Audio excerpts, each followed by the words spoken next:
Du thème 1.1, niveau d'organisation des éléments chimiques, et nous allons corriger la radioactivité. Sur les premières questions, nous avons fait la mise en commun en cours. Je vous laisse lire la correction si vous voulez en plus. L'expérience que nous avons faite, nous avons fait la mise en commun aussi. Nous avons calculé la demi-vie de votre groupe. Si votre groupe représentait un noyau radioactif, je vais maintenant corriger avec vous ce que vous aviez à faire à la maison pour aujourd'hui. Donc vous deviez lire graphiquement la valeur de Y pour X égale 2 fois T1,5. Donc sur la courbe suivante, j'ai repéré T égale 1,5. Je l'ai multiplié par 2. Donc T égale 1,5, c'est 5,1. Je le multiplie par 2, cela me fait 10,2. Et mathématiquement, je projette la valeur de Y. Je trouve 1,25. Je fais le même travail pour 3 fois T1,5. T1,5 est égal à 5,1. Fois 3, 15,3.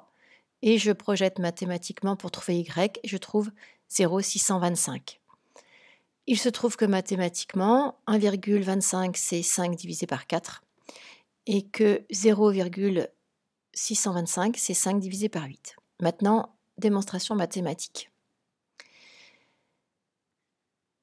Pour T égale 1,5, on sait que le nombre de noyaux radioactifs restants serait égal à N0 sur 2. C'est la définition que je vous ai demandé d'apprendre. Donc pour 2 fois T1,5, on refait une demi-vie. Ça veut dire que le nombre N1 qu'on avait ici aura été divisé par 2, puisqu'on refait écouler un T1,5. D'où N2 qui sera égal à N1 divisé par 2. Je remplace N1 par la valeur que j'ai en fonction de N0. Cela me donne N0 sur 2 qui correspond à N1, multiplié par 1,5 qui est mon divisé par 2. J'isole N0, ça me fait que N2 est égal à N0 multiplié par 1,5 exposant 2. Lorsque je fais le travail pour 3 fois T1,5, je repars de N2. Il est lui-même divisé par 2 puisque je fais écouler une période. Donc N3 sera égal à mon nombre N2 qui aura été divisé par 2. J'exprime N2 en fonction de N0, c'est-à-dire mon résultat précédent ici, et je remplace N2 par ce que j'ai trouvé précédemment. Et je remultiplie encore par 1,5 puisque j'ai divisé par 2. Je sors N0, et du coup ça me fait N3 qui est égal à N0 multiplié par 1,5 exposant 3. On peut donc conjecturer que si on fait 4 T1,5, 5 T1,5, on aura un nombre N sur le petit n de mon nombre de vie qui sera égal à N0 multiplié par 1,5 exposant N. Ensuite, vous deviez lire graphiquement la demi-vie du carbone 14. Donc, il suffit de faire une projection graphique.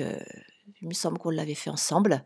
Donc, vous prenez 5, vous le divisez par 2 et vous lisez la demi-vie. Expliquez le principe de datation de carbone 14. Donc, vous comparez le nombre de noyaux radioactifs dans un échantillon ancien avec celui d'un organisme vivant similaire. C'est très important. Et